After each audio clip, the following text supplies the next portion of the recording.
tax was being introduced and voted on, and people who opposed the carbon tax said that big business wouldn't really decrease their carbon use.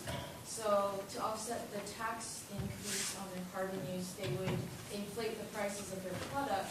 So the cost would go to the consumers who are now paying more for fuel and don't have alternative ways of transportation, because alternative ways like zero emission cars and hybrids are really expensive. So the poor person really gets the brunt of the carbon tax, and that was the main argument. And I was wondering what you guys are thinking of, like, responding to that kind of statement or idea. You want me to respond? Okay. Sure. One thing is that if manufacturers have to increase their prices, then that does discourage to some extent. They've got an incentive because they want to sell things to find a way to save that carbon. Secondly, again, in terms of making poor people worse, that's what I was talking about. And that's why you use the revenue in a way that makes up for it. So, and then in the long run, so those are the two things. Is not just poor but middle class. You need progressive use of the revenue to make up for a regressive tax. And if you do that, it doesn't hurt poor people or even middle class people. And incidentally, one of the things about the Australian carbon tax is they got so clever in trying to buy off the rich that they didn't help the ordinary people very much. And so basically, if you're going to do a carbon tax, you need to make sure not only that everybody benefits, but everybody sees the benefits. And Australia didn't do that, and so now the carbon tax is gone. So politically, one thing that Vancouver did, even though it's a regressive tax, I'm against the regressive nature of the way they use the revenue, but Vancouver did do something very smart. They made sure everyone sees a tax refund. So everyone sees something in the mail that tells them they've gotten something back from the carbon tax, and that was a smart thing to do. The only thing I would really add to that is that, to some extent, so the manufacturers say they're going to pass costs on the consumers. From an environmental perspective, you want consumer prices to go up, right? The point of the policy is to make fossil fuels more expensive. You're not going to get demand reduction unless people see a price signal. So, like Gar said, the challenge is how do you use the revenue from the carbon tax to reduce impacts on low-income households. I think that our policy, where we're reducing sales taxes, where we're cutting the working families rebate, is a good way to do that. There are certainly other ways. With the B&O reductions, what percentage of the revenue goes to that? 15%. 15%. So 85% is going back to the is the sales tax and low income. Okay, that's it. Pretty good. There are a couple of hands over here. Yes. Yeah, I was very excited last week with the Climate Reality Project worldwide. And they zeroed on just two things. And one is to get a carbon tax, and the other is to the price of politicians that are still deniers to get them out. And I went back a couple of days later, and there were already 280 million hits worldwide. So that means this is the time to do this. The world is waking up, and the focus is, let's do this carbon tax. My question is, we are fighting the Colstrip coal mine with Puget Sound right now, and they are putting in their books that they have zero externalized costs. And the scientist came from MIT, and he said most scientists are in agreement that with coal there's at least $100 per ton. So is there a way, I know you had $30 per whatever, is there a way that we can really expand that up? Like coal at least, it's so dirty and polluting. So I think that anybody who works in the climate world, I think, knows that there's a gulf between sort of what we need to achieve, if you think about the science or whatever, or the policy part of that, and what we seem to be politically capable of doing. And so you can sort of start from different sides. You can sort of say, here's what we need to do. We need to ban fossil fuels, right? And then it's like, okay, how do we do that? Because that's going to be hard. Or you can start from the side of what's politically achievable, which is maybe not enough, and then go from there. My own view is what we're trying to do, what they did in BC and what we're trying to do in Washington State is not solve the climate problem in the Pacific Northwest. right, Washington State is like less than 1/2 of 1% of world CO2 emissions. What we're trying to do is set a model that can be used nationally or internationally.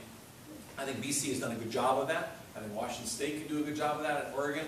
And so I think that $30 per ton is a good place to start. It's a reasonable target. If you ask me, like, what is a number, here's a good question. I'd be curious to know Gar's answer to this question. What kind of, like, if we had a carbon tax, what number would make you comfortable that, like, that we've done enough, right? And my answer to that question internationally is if we could get $100 per ton of CO2, that wouldn't be all that much in terms of gasoline. It would be $1 a gallon of gasoline, but it would be 10 cents a kilowatt hour of coal-fired power. And that would be tremendous, right? And climate change, even though we focus a lot, especially here in the Pacific Northwest, on gasoline because we have so much hydropower here, nationally, internationally, climate change is really about electricity and it's really about coal.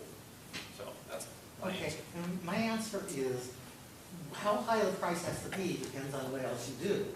So I think if we did all the other things we need to do, $100 a ton would be about right. But we have to do some other things because, for instance, you're not going to get a smart grid with a carbon tax. You're not going to get storage with a smart tax, with a carbon tax, because storage actually doesn't pay for itself on an individual basis. It's a system thing. It pays for itself across sometimes multiple grids.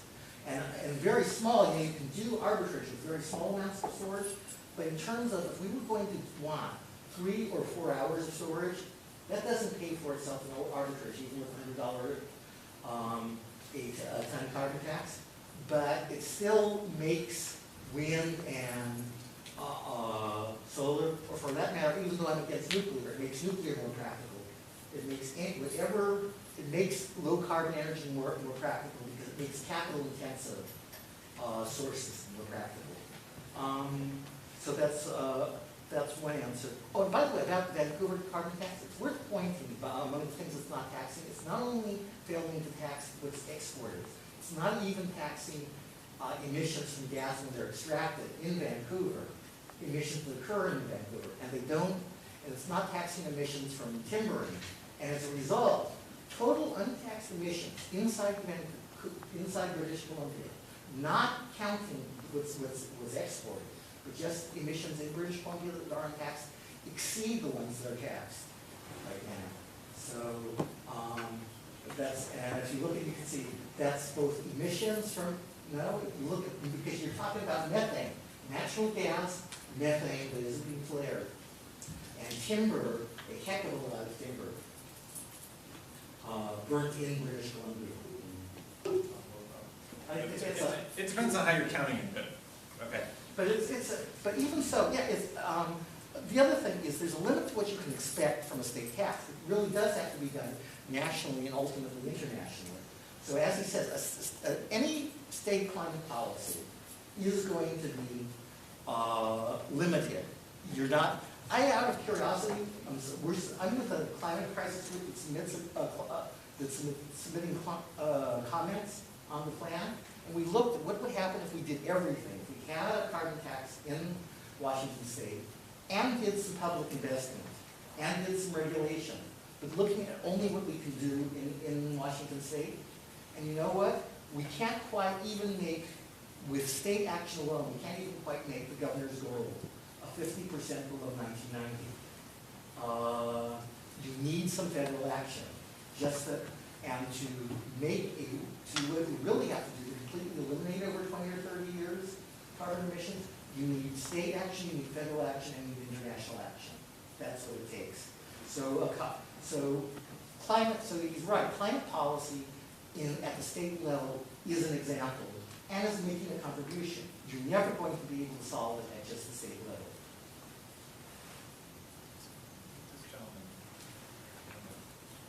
Thanks for being here. I have a question about how to frame this.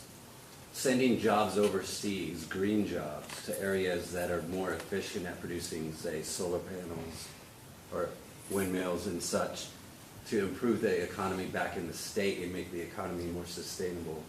I mean, that argument's been put up because there's the underlying reality, and you mentioned the political reality of, bringing green jobs into the state, but who's gonna do those jobs, and who has the skill set and the expertise to create solar panels and at a cost-effect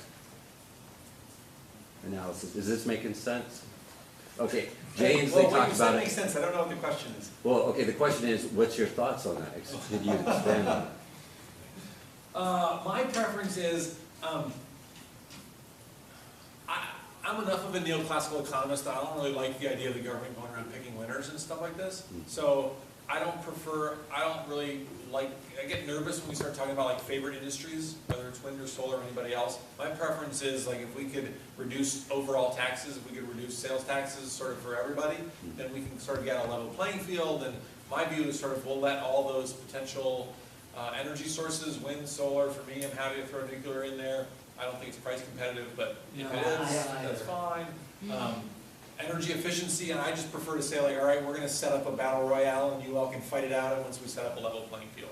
So that's my preference, and that's where the jobs will come from having, having an attractive business environment. I will add, the energy efficiency has to be done here. You can't import energy efficiency. Right, yeah. So that's a huge jobs potential.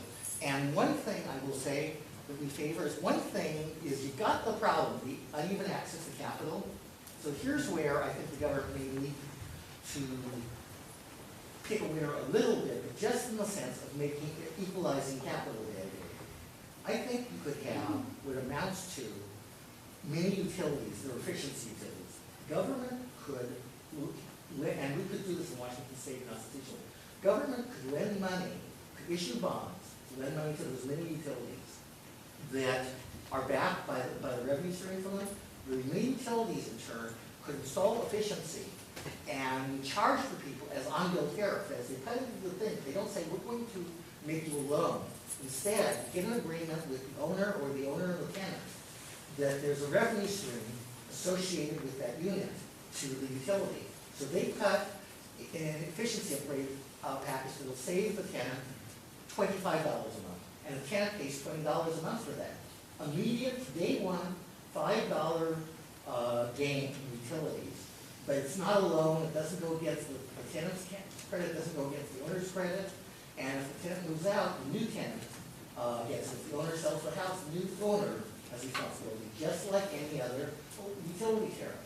That's been done in a few states, it's perfectly legal, and basically it doesn't cost the government any money. The risk is held by the bondholders and the new utility company. But it solves the whole problem of consumers not being able to afford the same capital investment than motor. It's taking something that's been done with solar and using it for efficiency upgrades. And that would be a really good thing to do.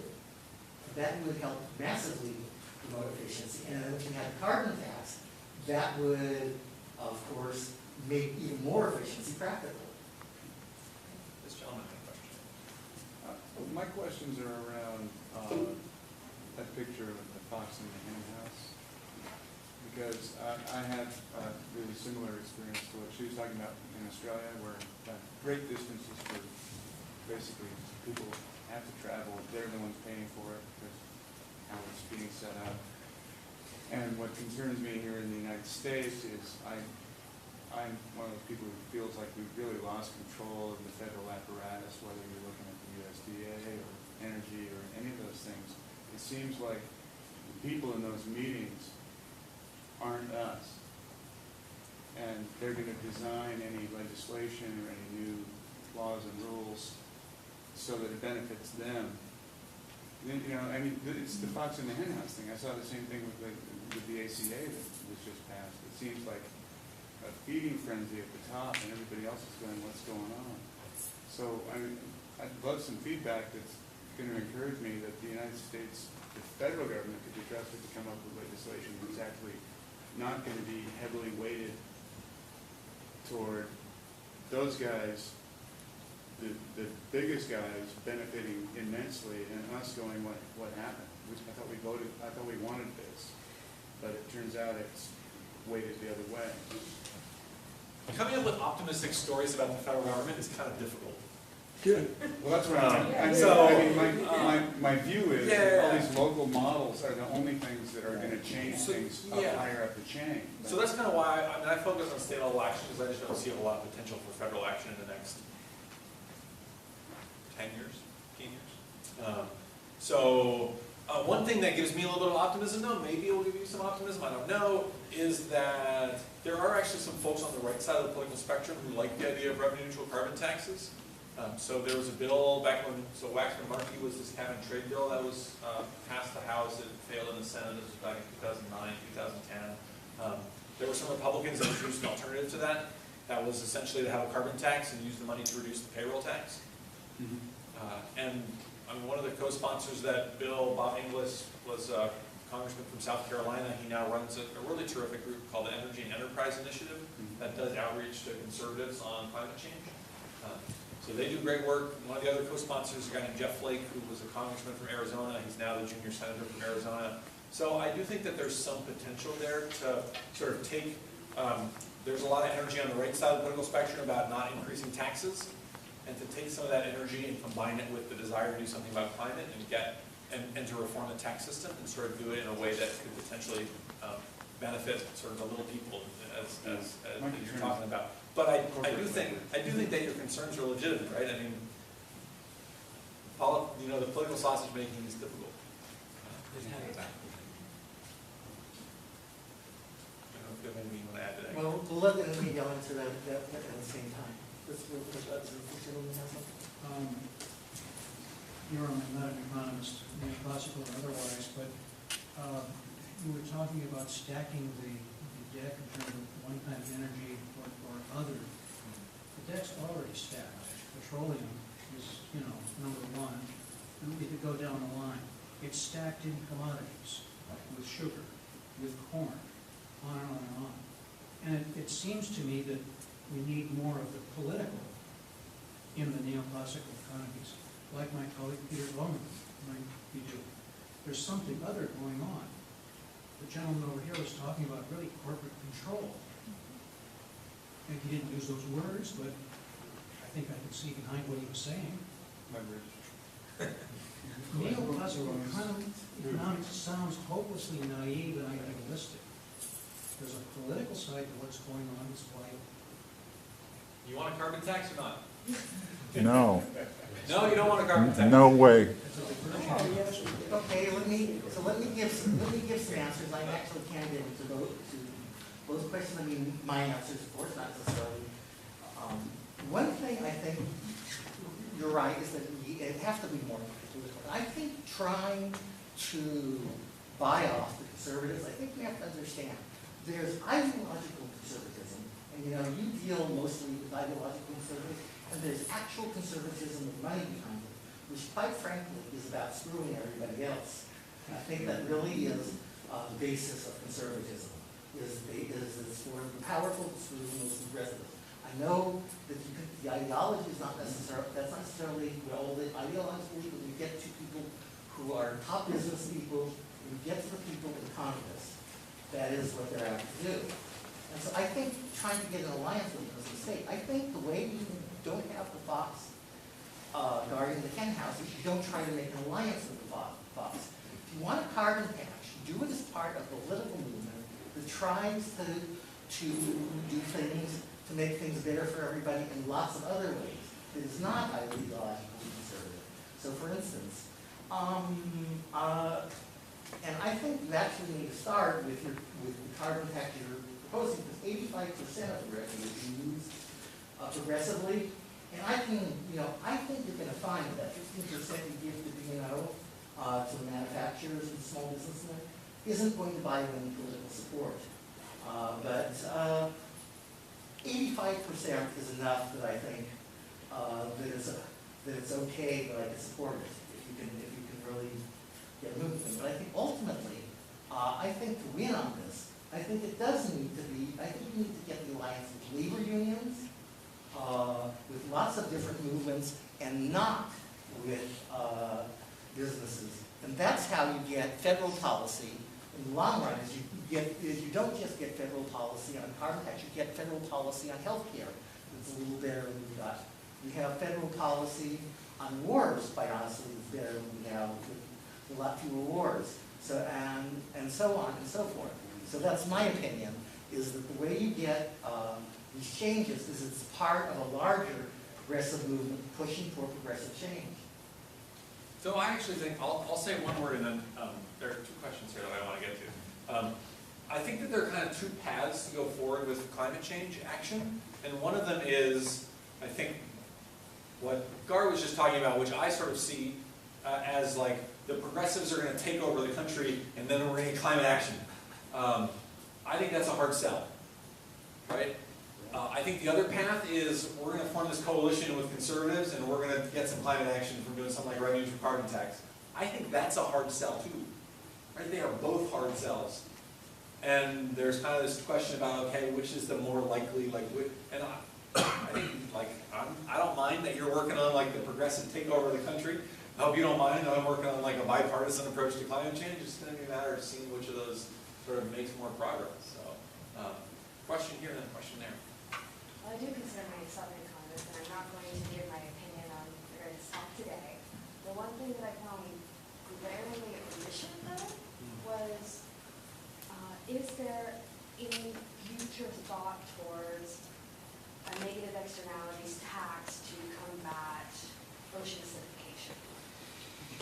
As separate than a carbon tax? Yes, because most people, when they hear carbon tax, there's been enough in the news and enough to basically match up with climate change, and people think of that as global warming and weather patterns.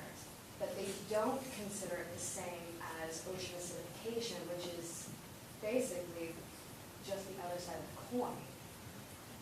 So you could tackle this from both ends, using people's imagination that they already separate the two, and then you could get a double taxation, basically, to combat this. I would say that that's more a question of like, how you pitch a carbon tax, because I mean, ocean acidification comes from CO2 emissions, and a carbon tax is about CO2 emissions. So I think you're absolutely right. I would like to spend more time talking about ocean acidification.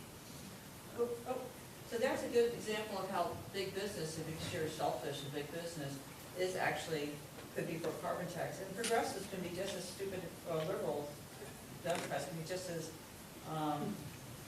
bad, anti-progressive as conservatives. I mean, Costco, packaging, but meanwhile they're liberal.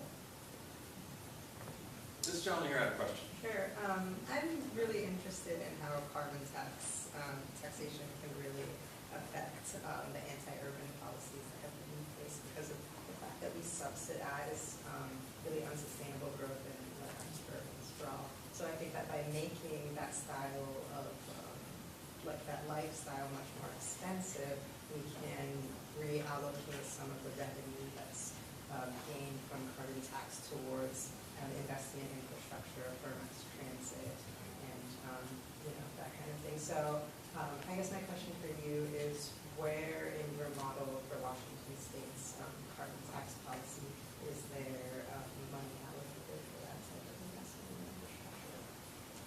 There's no money allocated for that type of investment in infrastructure. Right? I mean, we're doing a revenue neutral approach, so the money that comes in goes out as tax reductions. I do think that down the road, there are other, ultimately we're talking about like 10 to 15% of government revenue for a $30 carbon tax. So there's plenty of other money that's out there that could be allocated to those sorts of programs. And one thing, because there is something that somebody brought up earlier, which is when you're talking about as low as a $30 carbon tax, I agree at the same level, that's all you can get and it's worth getting. But it's worth realizing that a lot of our subsidies of pollution may actually come out higher than that. And one of the reasons when I say this, it's not the subsidies to fossil fuels directly. There are huge subsidies to fossil fuels, but they're not anything like $30 a ton if you're talking about direct tax subsidies. But we have all sorts of indirect subsidies that come out a lot more expensive. For example, automobiles, though they don't have to run on oil, mostly do. So right now, an automobile subsidy is a subsidy for oil. And the truth is, that if you look at the value of parking subsidies, it's about $4,000 per car per year. Now, that's almost not at all in the form of money, but it's in the form of requirements that when you build a building, you have parking. It's in the form of cities providing parking on the streets and charging a lot less than the cost of parking place. It's requirements for setbacks. There are all sorts of, in fact, this is one thing where I actually can get with conservatives. I think we, not because I think their ideology is right, but I think they actually have a point of policy. And that is, we have a whole bunch of overregulation in buildings that actually greatly encourages automobiles. And that's something where just on an issue basis, I might have common ground with conservatives that I would like to get rid of a lot of these regulations that subsidize parking automobiles. And so